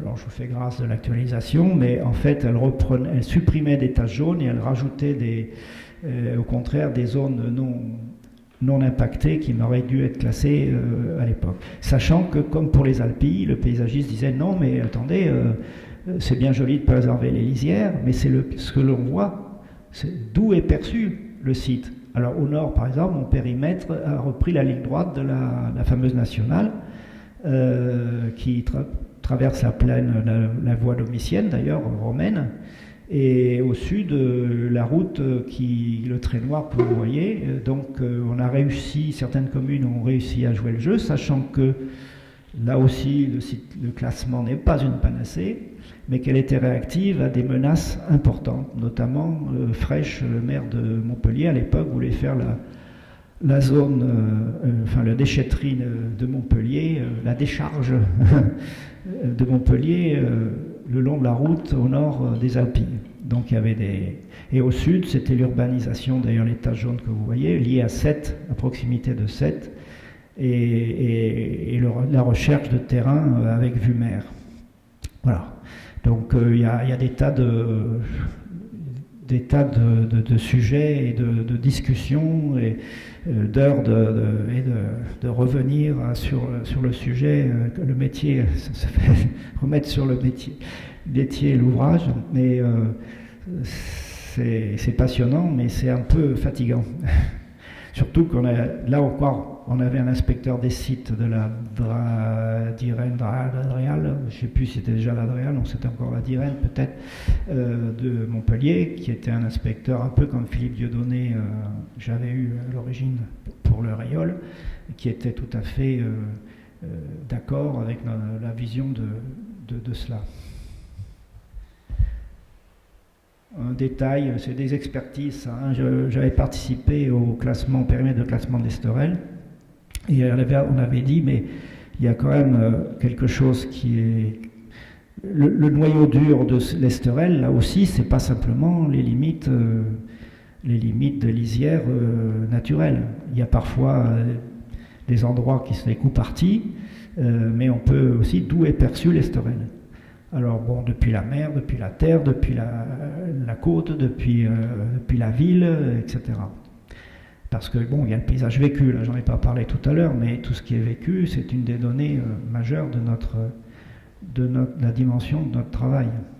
Donc là, le paysage vécu, pour le coup, c'était vraiment ces collines qu'on n'avait pas classées jusqu'au bout, en disant, ça relève de la gestion, de l'aménagement du territoire, des projets de territoire, qu'à la commune, qu'à la collectivité. Mais à Saint-Raphaël, c'était un mauvais pari. Parce que, je ne sais pas si vous voyez bien la petite photo en bas, qui montre que elle était drôlement en train de partir, la crête naturelle non classée. Alors qu'on nous avait donné l'assurance qu'à chaque fois, il y aurait bien sûr la prise en compte du fait que les zones dominantes ne seraient jamais urbanisées pour les questions d'eau, d'assainissement, etc. Pas du paysage perçu, hein, ni vécu. C'est ça. Alors on avait juste osé avancer un petit doigt là, et encore moi je disais que c'était pas un classement qui pourrait résoudre le problème, hein, c'était le coup de massue qu'il fallait pour arrêter le saccage. Et pourquoi? Parce que la photo en haut à droite vous montre la co-visibilité croisée entre les zones habitées de l'arrière-pays qui regardent vers la mer et qui avaient un horizon naturel de la première colline dite des Défends, petit ou grand Défends, et depuis la côte, quand on retourne le regard et qu'on regarde vers l'horizon à l'arrière, et non pas, puisqu'il y a l'urbanisation partout, au moins préserver ces crêtes qui rythment le paysage et qui font des coupures dans l'étalement urbain. D'ailleurs, l'école du paysage a eu un atelier sur un creux qui est tout proche de ces collines-là, et donc travailler sur les creux humides et sur les crêtes sèches qui composent le paysage, le rythme donc des creux et des pleins et dans le paysage, c'était vraiment important. Alors c'est une expertise assez courte et tout, bon, le dossier est plus important que ça, mais ça c'est le principe, et à droite vous avez les 3 étoiles, dont une étoile particulière, qui distingue le sommet, non pas seulement parce que c'est le plus haut, mais le plus stratégique du point de vue du croisement des vues qui sont sur la carte du dessus. Le croisement du dessus, d'ailleurs, c'est un logiciel qui prend les altitudes et qui permet de distinguer les secteurs les plus perçus croisés, pas simplement dans un sens, mais dans les deux sens. Alors, oui, j'ai quand même rajouté ça. Qu'est-ce que ça a donné? Ça a donné qu'on a donné à la commune, à l'époque, qui faisait son PLU, un axe stratégique de réflexion en disant vous avez encore un axe dominant vert intéressant dans le paysage pour des raisons que je vous disais tout à l'heure, et ça serait bien quand même d'en tenir compte. Et avec l'exemple, j'ai plusieurs exemples, et là à droite vous avez un exemple juste représentatif, vous avez la fameuse colline étoilée, qui est cernée vers l'extension urbaine et dont il ne reste que quelques zones perçues de loin et qui pourraient faire en plus la coupure dans l'urbanisation comme le prévoit la loi littorale. Et on n'a pas vu vécu une respiration entre des zones de bâtiments, en plus c'est des R plus 5 ou plus 4 ou plus 5 qui sont bâtis là. Et puis des espaces qui peuvent être utilisés comme la photo de droite le montre, à peu de frais, si on peut dire, comme espace paysage naturel de parc périurbain. Alors là, c'est aussi... j'ai travaillé sur le photovoltaïque, sur les éoliennes, je ne vais pas m'étendre trop, mais cet exemple-là est intéressant, parce que c'est... D'ailleurs, Nicolas doit connaître ça sur la Sainte-Baume, et puis il y en a aussi sur la Sainte-Victoire. C'est la périphérie des sites classés, ou des massifs naturels. Là, c'est la chasse au terrain pour photovoltaïque ou éolienne. Alors, j'ai rien contre la modernité, ni l'économie d'énergie, enfin l'énergie renouvelable, mais il y a peut-être des façons de réfléchir. Alors là, c'était pas contre, c'était voir comment ça allait se passer. Et ça, c'était une demande, je ne sais plus de qui d'ailleurs, tiens, c'est pas la commune, si c'est la commune, qui avait demandé, alors moi j'avais élargi la réflexion sur la carte de droite beaucoup plus sur les contreforts de la Sainte-Baume, pour voir un peu ce qui se passait et comment ça se situait, si c'était, comment ce projet pouvait se développer éventuellement.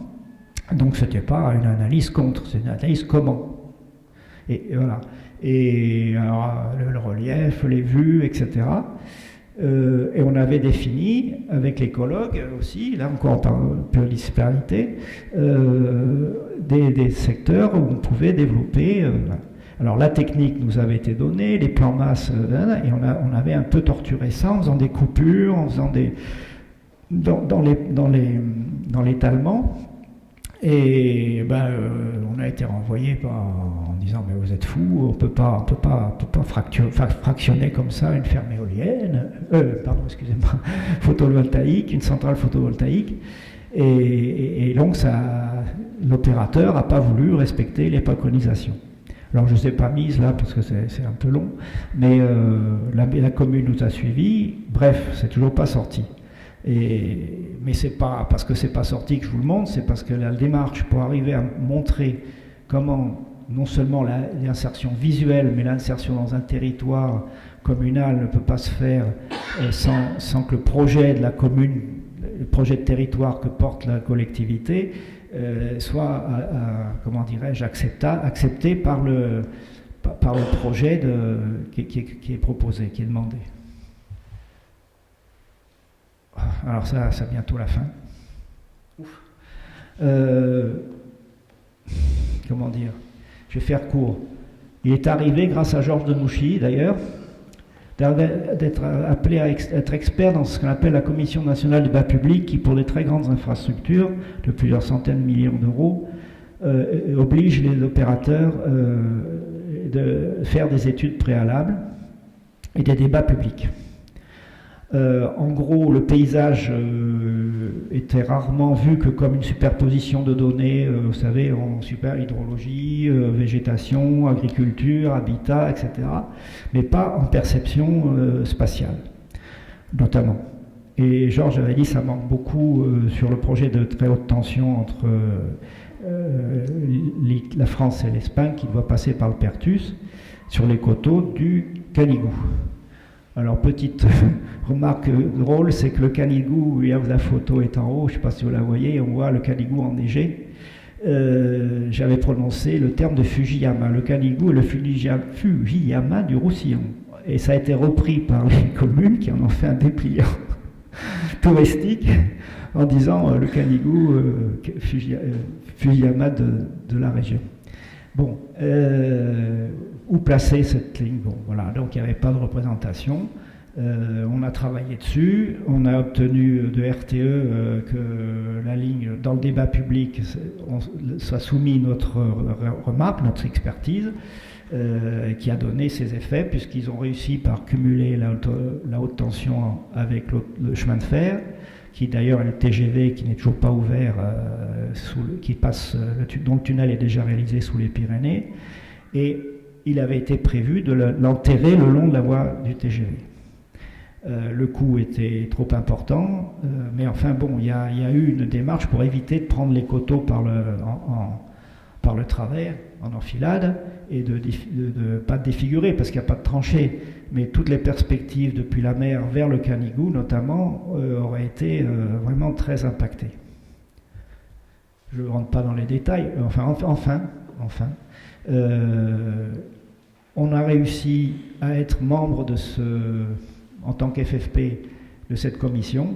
Précédemment, c'était juste un expertise qui est là d'être commission, et à introduire donc le concept d'aménagement d'une infrastructure et aménagement du territoire. Projet d'infrastructure, projet de territoire. C'est difficile, encore maintenant, je ne veux pas raconter ce qui se passe aujourd'hui, mais ça avait été possible jusqu'en 2005 pour le TGV PACA, qui a été bloqué ensuite, mais je ne vais pas rentrer dans les détails, qui repart maintenant sous une autre forme, sans grande vitesse notamment, et sans les territoires les plus impactés, en grande partie. Et puis il y avait aussi donc le TGV Languedoc-Roussillon, non, c'est pas ça, c'était Montpellier-Perpignan. En fait, c'est aussi France-Espagne qui vient il y a un an d'être remis en activité de mise en œuvre. Donc là, le paysagiste a réussi à introduire le fait de faire dans les études complémentaires des études strictement paysagères, même si on ne parle pas que de carte postale, mais bien l'analyse des territoires traversés, vécus, etc. Et bon, bah ça c'est aussi un militantisme qui prend du temps et qui peut parfois porter ses fruits. Alors, en conclusion, oui, c'est un peu dense là, parce que j'ai fait quelques réflexions qui sont venues, enfin, il y a longtemps. C'est que il y a des époques très différentes, des échelles très différentes, des thématiques de commandes très différentes, qui peuvent être privées, publiques, associatives. Et là, on voit que le paysagiste peut valoriser une démarche qui met la prise en compte de fondamentaux du paysage, comme production sociale, économique et culturelle, historique bien sûr, toujours avec le regard loin du domaine du sensible. La sensibilité de lecture des paysages, c'est vraiment une de nos spécificités, et donc pour faire partager avec le plus grand nombre. Donc pour nous, analyser, comprendre la composition d'un paysage, sa représentation, oui, j'ai pas dit tout à l'heure, mais à chaque fois, je recherchais les peintures, les représentations picturales qui avaient été faites dans toutes les analyses, que ce soit pour les PLU, que ce soit pour les grandes études, grands territoires, toujours retrouver comment a été représenté. J'en avais une grande collection, mais la qualité n'était pas bonne pour le présenter. Et surtout la durée d'élaboration nécessaire. Vous avez vu le temps long, il faut... Alors je sais que pour les concepteurs, puisque dès le début je vous ai dit que j'avais abandonné la conception classique, entre guillemets, qui était enseignée à Versailles, et après il y a eu donc cette possibilité d'élargissement à une autre façon d'envisager les choses.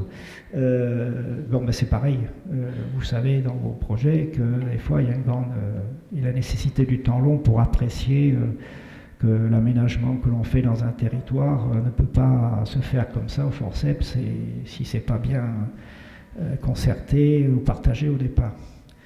Alors donc le paysage donc, est toujours, comme c'était dit tout à l'heure, un domaine du sensible. C'était une des grandes, je ne sais pas comment dire le mot, mais réflexion de Georges là-dessus, Georges de Mouchy. Et l'intervention partagée, comme je vous l'ai dit, avec tous ceux de l'acte, d'imaginer des espaces où on peut vivre la convivialité et d'échanges de vie commune sur des bases culturelles diverses. Alors cette mixité fertile, je crois qu'à Sofia, le créateur de Sofia, dont je cherche le nom, avait parlé de pépinière, de fertilité croisée. Moi je dis, mais il était fertile, malheureusement très menacé aujourd'hui. Alors ça fait un peu ancien combattant de dire ça, mais il faut quand même en être bien conscient que la financiarisation généralisée et le repli identitaire qui est très réducteur font que c'est de plus en plus difficile de militer pour cette façon de faire. Alors, notre spécificité, dans le concert des aménageurs, il faut vraiment bien se faire connaître et avec notre particularité de la connaissance du végétal, il n'y a que nous. Bon, les écologues le connaissent, mais ne la connaissent, mais pas sous la vue, sous la perception, sous le vécu, c'est juste sur la dynamique propre, et non pas sur le partage de la perception qu'on peut en avoir. Et galvaudé, oui, parce que ça, c'est notre ami Gilles Clément qui, depuis longtemps, décrit les jardineries comme des lieux mortifères. Pour entrer, vous voyez les appareils où il faut mettre, pour se protéger, des gants, il faut mettre des masques, il faut mettre des lunettes, etc. Et vous ressortez de là avec tout ce matériel, avec des produits épouvantables. Et et en plus, des matériels bruyants, hein, avec toutes les tronçonneuses, des broussailleuses, etc. Voilà, ça c'est le modèle que malheureusement on voit encore se développer et qu'on est certains à essayer de limiter au possible. Bon, je crois avoir été assez bavard pour vous. Voilà.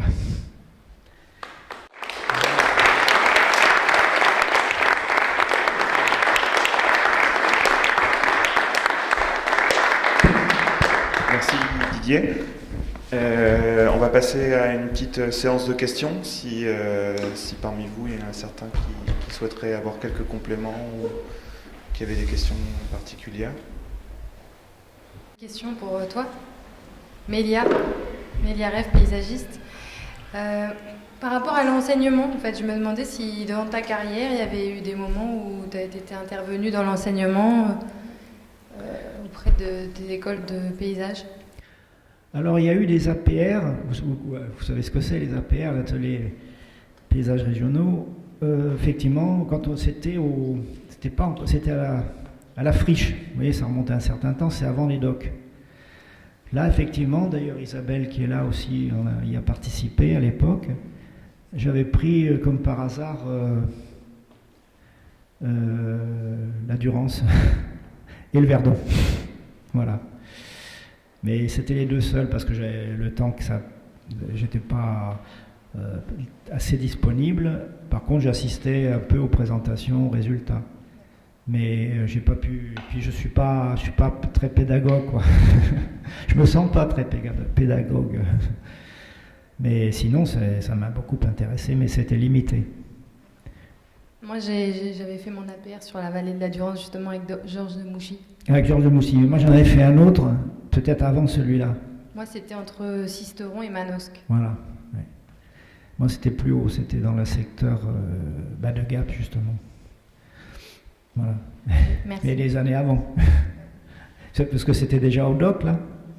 Au doc, ouais. Mais moi, j'étais à Versailles et je venais à... Oui, donc c'était la période friche. Non, c'était au doc. Non, moi. Ah oui. Oh là là.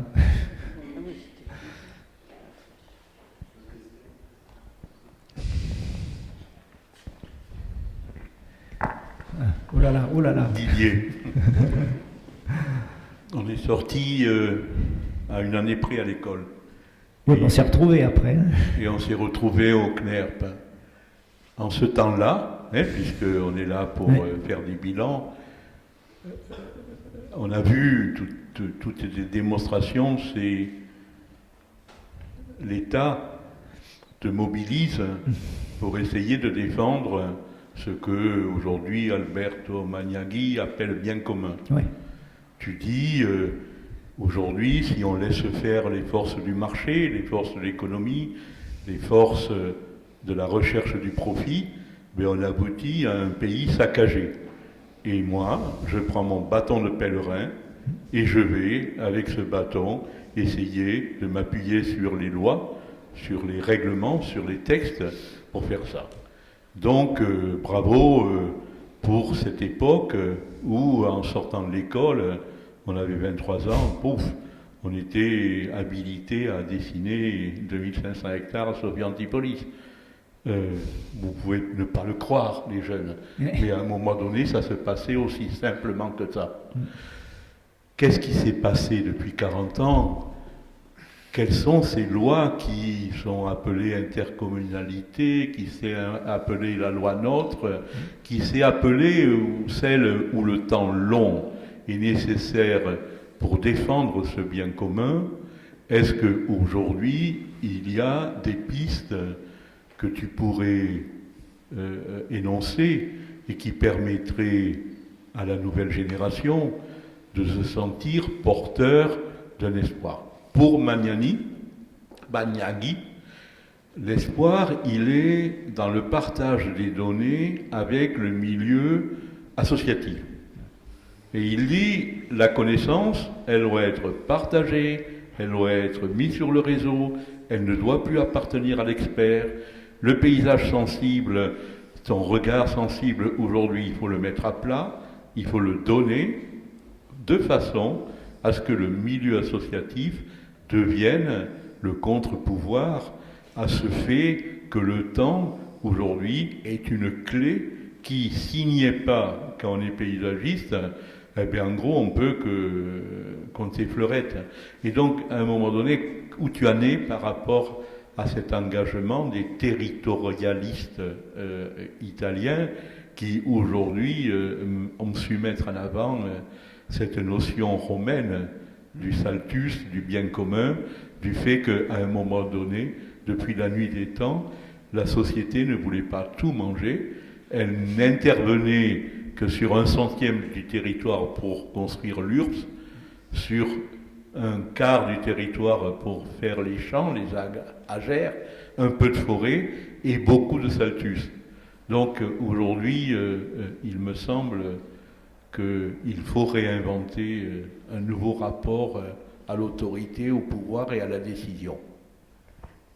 Oui, il y a deux réponses. Dans les expériences que j'ai montrées, il y a une époque où effectivement déjà le milieu associatif a permis par exemple le rayol. Alors que pour les Alpilles, c'est un parc. Donc c'est les collectivités plus une structure para-associative d'ailleurs, parce que les parcs, c'est sur je crois qu'ils sont fondés sur les associations de 1901, je crois, je ne sais plus, il y a une... Mais enfin bon, les structures, peu importe, puisque ça peut être régional ou national. D'ailleurs, j'ai présenté quelque chose de national, c'est avec Gap, hein, c'est le PNR, le parc naturel des Écrins, j'ai oublié de le dire, qui m'avait confié la mission de préfigurer un peu ce que ça pourrait être. Donc on a des outils, c'est ça que je voulais dire, on a des outils classiques, enfin au sens un peu ancien pérenne, qui restent quand même. Et les débats publics, par exemple, nous ont montré le pouvoir des associations pour s'opposer mais pour faire prendre en compte davantage le vécu des territoires, alors que les institutions impose une infrastructure qui a toute sa validité, hein, c'est pas interdire de faire des trains, des autoroutes, des canaux, des THC, c'est idiot, c'est savoir. Donc on révélait quels étaient les leviers qui permettaient pour discuter des projets. Dans ta question, comment les gens aujourd'hui, les jeunes aujourd'hui peuvent aborder ça, je pense que ils doivent bien avoir des commandes. Moi, j'ai dit la liste des commandes, hein, privées, publiques, associatives, des commandes qui peuvent leur permettre d'introduire le levier de réalisation de leur projet. Moi, j'ai des exemples en tête, mais je suis plus assez d'ailleurs, il faut le dire quand même, je suis un peu en retrait depuis quelques temps.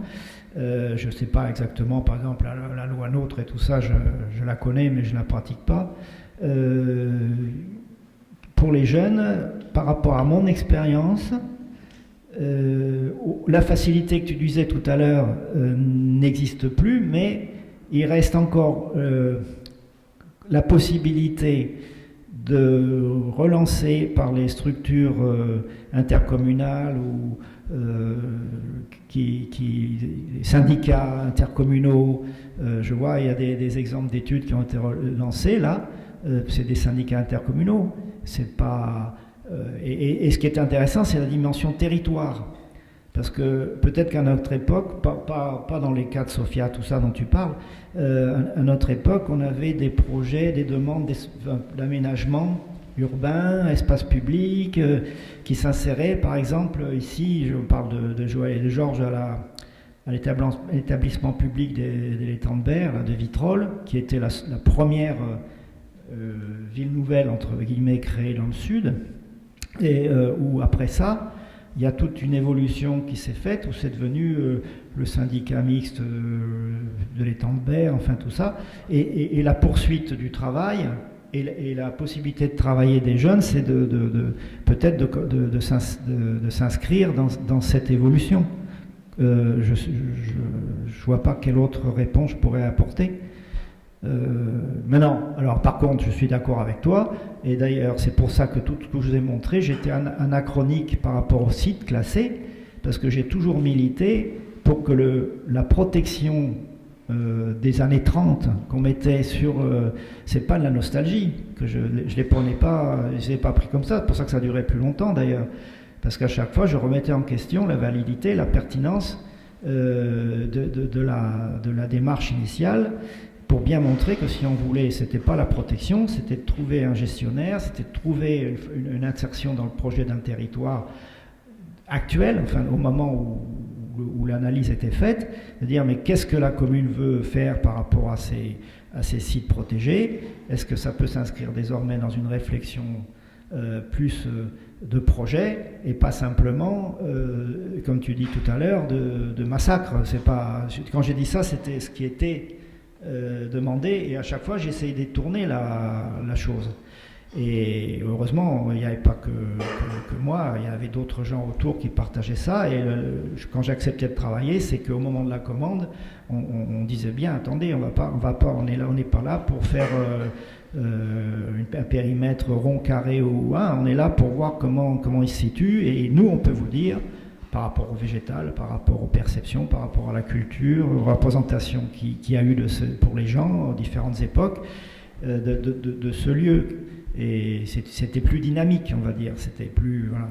Alors, ta question sur les jeunes Bon, je dis voilà, j'ai cette expérience. Est-ce que dedans, on peut y retrouver une piste pour maintenant? Je te dis, à part la réflexion de gestion intercommunale ou de projets associatifs lourds comme ça peut exister, je vais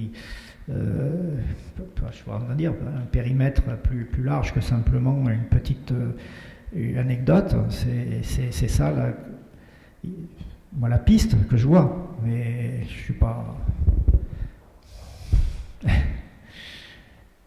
dirigé, je sais pas si je réponds à ta question.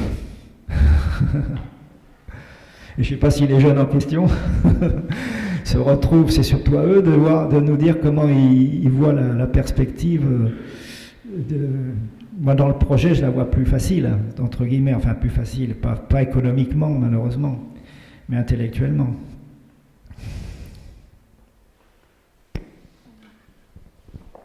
D'autres questions? Moi, je veux bien ressembler. Ah bah voilà. Non mais Pierre David, paysagiste. Donc j'ai 24 ans, je suis sorti de l'école.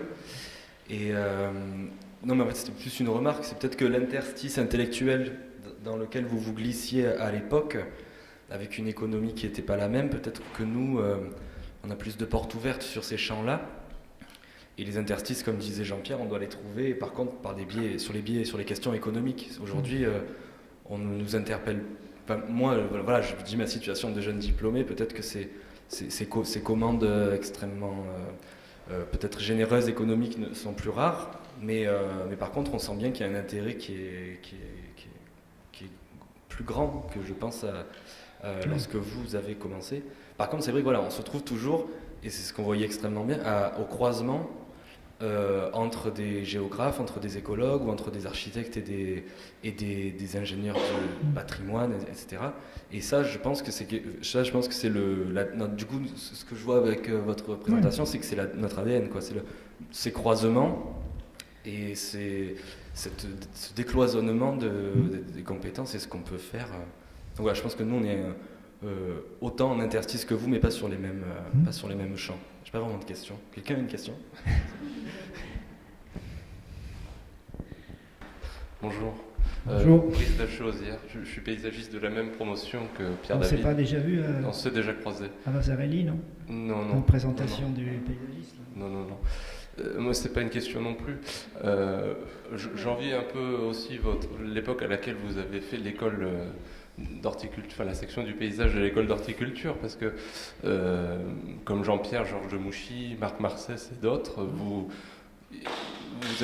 parliez du végétal, vous aviez une conception assez pointue sur le végétal et notamment sur une forme d'écologie qui apparaissait, parce que on la caractérisait pas comme ça, mais vous avez eu des enseignants importants à l'école d'Horty, comme Jacques Montaigu, que vous avez retrouvé au CNERP, vous avez retrouvé aussi Charles Rosetti, vous l'avez cité, l'agronome, etc. Puis il y avait aussi Jacques Sgard, il y avait... Alors, je ne pouvais pas donner tous les noms parce que ça faisait trop... Il y avait d'Auvergne aussi, qui était très important. Je ne voulais pas trop marquer le temps. Etc. Et les paysagistes dans les années 80-90 ont porté de nouveaux enjeux, notamment sur la ville dense, la banlieue, etc. Et puis ils se sont progressivement, c'est normal, un peu détachés d'un certain nombre de savoirs sur le végétal, qui était très important, une singularité, bien que d'autres l'ont conservé, etc. C'était Gilles Simon, je cherchais le prénom tout à l'heure. Jacques Simon, voilà, oui. Ça, c'est... Et aujourd'hui, par rapport à un certain nombre de paysagistes que j'ai rencontrés dans le cadre de ma thèse et que je continue à rencontrer, j'ai l'impression que cette singularité qui est liée au végétal réapparaît peu à peu au cœur des projets, au cœur des commandes. Et j'ai l'impression qu'il faut continuer à tirer des choses que vous avez cru sentir bon dans ces années-là et les remettre un peu au goût du jour. Vous avez cité l'aménagement de la Grande Motte avec Pierre Pillet, c'est un vrai exercice de paysage qui passe d'un écosystème deltaïque à un écosystème forestier. C'est une invention complètement artificielle mais qui fonctionne aujourd'hui d'un point de vue dynamique, etc. Je pense que c'est des choses comme ça qu'il faut chercher à réinterroger pour pouvoir reconstruire aujourd'hui de nouvelles manières de concevoir avec le végétal. Oui. Alors pour Pierre Pillet, je ne vais pas rentrer dans les détails, ou alors on prend de présenter que deux choses. Ce qui a été faramineux, c'est que en fait c'est anti-écologique à l'époque, parce que Balladur avait prévu de faire un port de plaisance dans les dunes, donc en prélevant la quantité de matériaux nécessaires pour pouvoir les étaler sur le territoire, de manière à pouvoir faire avec Pierre Pillet des plantations non sensibles à la remontée de sel. C'est des contraintes, j'en ai pas parlé, mais quand on y pense, c'est ce que j'ai vécu. J'ai eu la chance d'avoir un stage particulièrement, comme vous dites, représentatif de tous les croisements entre les problèmes hydrauliques, les problèmes de salinité, les problèmes de... Mais on ne referait plus aujourd'hui, c'est quand même un peu les marinas, mais c'est un peu différent, de prélèvement sur des dunes, on protégerait le tombolo, et on ne prélèverait pas de matériaux, on ne recreuserait pas dans les dunes pour réemployer le réemploi. Et quand même, je sais que c'est critiqué la Grande Motte, mais moi quand j'y retourne, j'ai un attachement à ce que vous venez de décrire, c'est-à-dire une démarche, une réussite de certains points de vue que malheureusement le vécu après, n'a pas été conforme à nous les sachants, entre guillemets, sachant de tous les fondamentaux de réalisation de ce projet. Et il y a une dichotomie entre ce que je disais à Jean-Pierre tout à l'heure, le vécu des aménagements, des créations qu'on fait, et ben, les architectes le savent aussi, hein, et l'usage qui en est fait, le vécu quotidien, etc.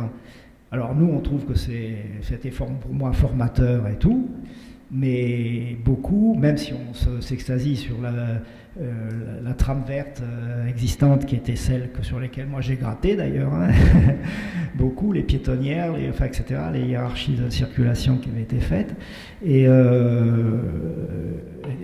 en fait, voilà, il faut faire attention. Il faut faire attention. Alors je ne sais pas si aujourd'hui cet aspect social, et je dis production sociale, hein, enfin c'est pas moi qui le dis, d'ailleurs le paysage c'est une production sociale sur laquelle il faut faire attention sur les pratiques, la pratique qui en est faite. Donc voilà, pour moi je suis d'accord, c'est bien, mais il ne faut pas que ça soit un peu trop comme les architectes à une période qui créaient un objet qui s'imposait et sans prendre connaissance du contexte, en gros, hein, je schématise. De temps en temps, il faut faire des objets remarquables, enfin, qui deviennent la Tour Eiffel, tout le monde était contre, hein, et maintenant c'est l'emblème de Paris.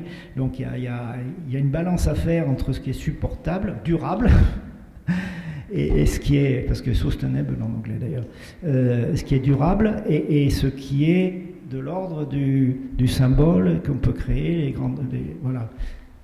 Moi, je ne sais pas si je suis assez clair, mais moi, à chaque fois, c'est pour ça que j'ai un peu hésité au départ dans la conception, parce que j'avais des exemples de réussite pour le paysagiste, et pas d'échec, mais de difficulté. La Grande Motte, Grigny-la-Grande-Motte, vous voyez ce que c'est devenu? C'était un exemple quand on était à l'école. Vous voyez? Enfin, je prends la caricature. Alors qu'il y a d'autres choses magnifiques, à Lyon, Corajoux, et d'autres, tout ça c'est des réussites, attention, mais voilà. Je ne peux pas te laisser dire quand même que la Grande Motte, après qu'il était en stage, moi j'en ai fait les 2 années après avec Pierre Pillet. Donc aujourd'hui, le bioclimat qui a c'est 3 degrés de moins en été et en hiver 3 degrés de plus.